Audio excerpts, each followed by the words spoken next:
kinuha nila yung budget ng DepEd at isa yan sa mga rason kung bakit ako nag-resign sa Department of Education. Hindi na ako papayag na sa susunod na taon, ganyan pa rin ang gawin nila at ako yung mananagot sa ginagawa nila. Kaya yan yung sinasabi ko, bakit pa tayo mag-question and answer dito para atakihin niyo ako? Ang masusunod lang naman sa budget, 2 tao lang. Diba? Ang susunod nun na halimbawa ko ay yung budget ng Office of the Vice President. Kung makikita nyo, September 2023, merong lumabas na press release ang Makabayan Bloc. Sabi nila, may meeting kami with Congressman Martin Romualdez. Pinag-uusapan namin ang pagtanggal ng confidential funds. September yon. Pagkatapos noon, nagkwento sa akin ng isang congressman. Sabi niya, lumapit daw sa kanya si Congressman Ko at sinabihan siya na tatanggalin namin ang confidential funds ni Inday Sara. Hindi ba siya magagalit? Ang sagot naman sa kanya nung kaibigan ko na congressman, alam mo, si Inday Sara, walang pakialam sa pera yan. Magtatrabaho yan kahit anong budget. Alam niya yan. Dahil alam din yan, limitado ang pera ng gobyerno. Kaya magtatrabaho yan. Trabaho lang ang gusto niyan. Sinabihan siya. Inulit pa niya yung tanong. Tinanong niya yung congressman, sigurado ka ba na hindi magagalit si Inday Sara? Sabi niya, hindi. Kaya kung makita ninyo, doon sa budget hearing ng Office of the Vice President, ay dinefend namin ng maayos kung paano gagamitin ang confidential funds. Napapabilis ang trabaho, napapadali ang trabaho, dahil nakatarget yung mga proyekto. Pero pagkatapos nung plenary namin sa House, ay kaagad na lumabas, di ba? Walang 2 oras lumabas ang statement ni Congressman Zaldico. Ano sabi niya? Unanimous decision ng party leaders under the leadership of Congressman Martin Romualdez, tatanggalin namin ang confidential funds. At para hindi halata na inaatake nila ako, tinanggalan din nila yung mga iba pang mga departments ng kanilang confidential funds. So nakikita nyo, bumulong ang Makabayan Bloc kay Martin Romualdez.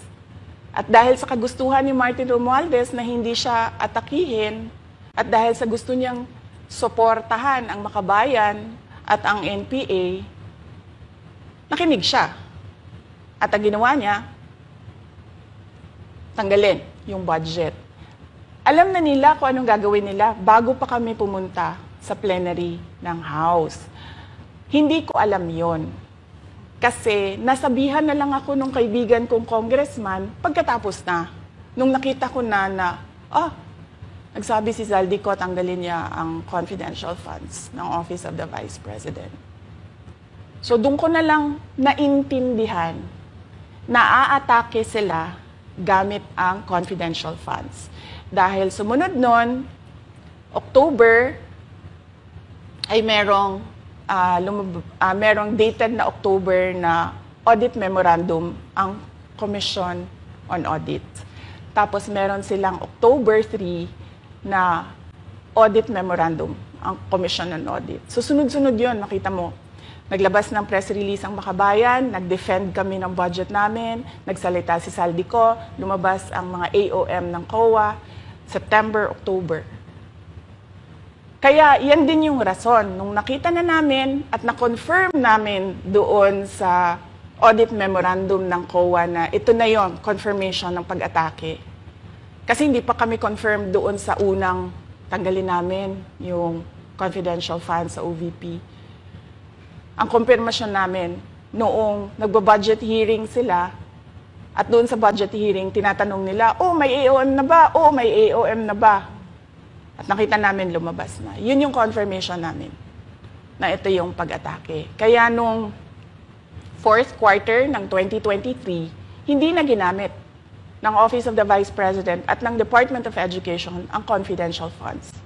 Kasi sabi ko sa kanila, kahit gaanong tamang gamit natin dyan, gagawan nila ng mali yan.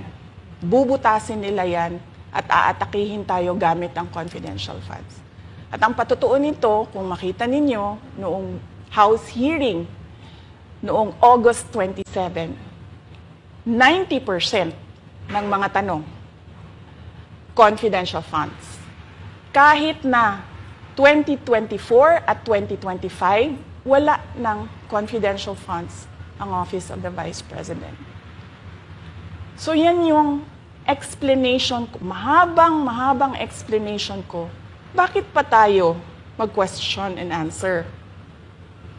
Para atakihin ninyo ako? Tapos, alam naman nating lahat, Congressman Zaldico, Congressman Martin Romualdez lang ang nagdidesisyon sa budget ng bayan. Madam Vice President, it seems that there's this great plan against you talaga to destroy you. And speaking of plan, kasi during the budget hearing po, may nagsabi kasi doon ng let's stick to our plan. And you also called that person po. Ano po, can you po share about this po? Ano ba tong plan talaga nila during this budget hearing? Oo. Doon sa budget hearing na nangyari noong August 27, nakita nyo na, meron na silang nakahandang PowerPoint presentation, meron na silang nakahandang audiovisual presentation, meron na silang nakahanda na script na binabasa, at yung isa pa nga na congresswoman na sabi niya, wala akong panahon, basta mahaba ito, hindi ko mabasa letter per letter. Pero kung makita mo, may nakahanda siya na mga sagot sa mga sinabi namin sa Commission on Audit. Legal points na sinabi namin sa Commission on Audit. Bakit napakadelikado ng ginagawa na kinukuha ang mga dokumento ng hindi tapos at hindi final na audit. So kung makita mo, ganun yun, nakahanda sila. Makikita natin na let's stick to our plan, atakihin natin ito siya. Walang kinalaman sa kanyang Office of the Vice President 2025 budget proposal, kundi lahat ay may kinalaman sa confidential funds na matagal nang may kaso, 3 pa nga ang kaso sa Supreme Court, matagal nang pinapa-audit nila, at nagko-cooperate kami doon sa audit. Kaya makikita ninyo kung ulit-ulitin natin yung nangyari noong House budget hearing noong August 27. Meron silang plano na gamitin yon para siraan ako. At hindi lang sila tumitigil dyan. Kung makita ninyo, ngayon naman nasa DepEd budget sila ng pagsira ng pangalan ko. Kahit wala akong kinalaman doon sa mga observations ng Commission on Audit, sinasabi nila na kasalanan ni Inday Sara yan. At going back po dito sa budget hearing, Madam Vice President, kasi mukhang hindi talaga nagustuhan ng mga kongresista ang inyo pong naging sagot, at naglabas nga po sila ng kanilang statement about pa din dito sa confidential fund. And itong si Franz Castro, nagsabi siya dito nga daw ay posibleng ito ay isang impeachable offense. Ano pang reaction niyo dito? Hindi na bago ang usapin ng pag-impeach sa akin. Kung babalik tayo nung nakaraang taon, ay nagsalita na si Franz Castro noong November 2023. Nagsabi na siya, ay pinag-uusapan namin ang impeachment ni Inday Sara. At nagbigay siya ng mga basehan doon sa ifa-file daw nila na impeachment. Kaya tuloy-tuloy lang yan na pinag-uusapan openly diyan sa House of Representatives ang impeachment. At lagi nandiyan sa gitna si Franz Castro sa usaping impeachment sa akin. Unang-una, walang misuse ng confidential funds, walang misuse ng funds ng Department of Education. Kaya ngayon ay pinipilit nilang gawan ng basihan yung mga sinasabi nila na impeachment sa akin. Kaya hindi bago yan na pinag-uusapan ang impeachment. Kasama yan sa plano nila laban sa akin. Ma'am, regarding naman po dito, kasi isa sa plano daw po nila ay bigyan kayo ng 0 or 1 peso budget ang OVP po. Kung sakaling mangyari po ito, ano ang magiging hakbang po? Narinig din namin na merong defunding, i-defund daw ang Office of the Vice President budget. Narinig din namin na posibleng piso lang ang ibigay na budget sa Office of the Vice President. Handa ako sa Office of the Vice President na magtrabaho kahit walang budget. Maliit lang yung opisina namin, maliit lang yung operations namin, kaya kayang-kaya namin na magtrabaho kahit walang budget. Alam naman namin na kapartiyan ng pag-atake. Kaya kami, tutuloy-tuloy lang din kami sa kailangan namin gawin para sa bayan. Madam Vice President, panghuli na lang po, no?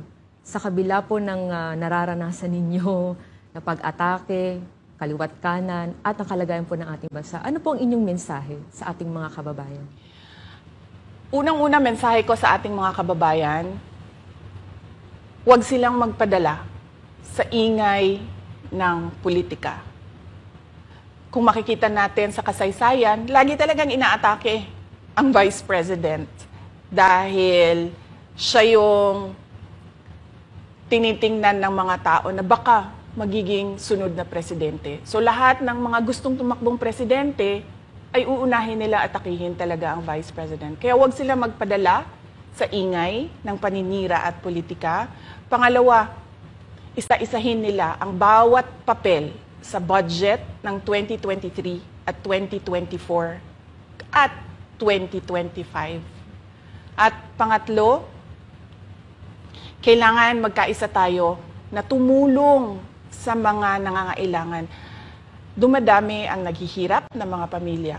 Dumadami ang nakakaranas ng gutom. Kaya kailangan tayo, kaya kami tutuloy din ang trabaho namin kahit walang budget. Dahil alam namin na yan yung pinaka-importante sa ngayon. Na matulungan yung mga kababayan natin na naghihirap at walang makain. Yan yung totoong problema ng bayan natin. Once again, ma'am, maraming salamat po sa pagkakataong pinagkaloob niyo po sa amin at nabigyang linaw po ang mga issue nga ngayon ay headlines po sa iba't ibang media. Maraming salamat po ni Madam Vice President. Thank you very much. Shukran.